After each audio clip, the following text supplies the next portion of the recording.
Tlajomulco se prepara para el temporal de lluvias. 80 kilómetros de canales, 37 kilómetros de ríos y arroyos y 1.500 bocas de tormenta son intervenidas.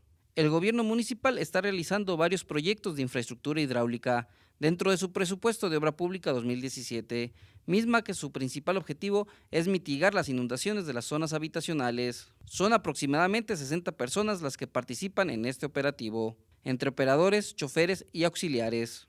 Se mantiene constantemente alerta para poder actuar en cualquier situación de emergencia. Para Reporte Jalisco, Carlos Arroyo.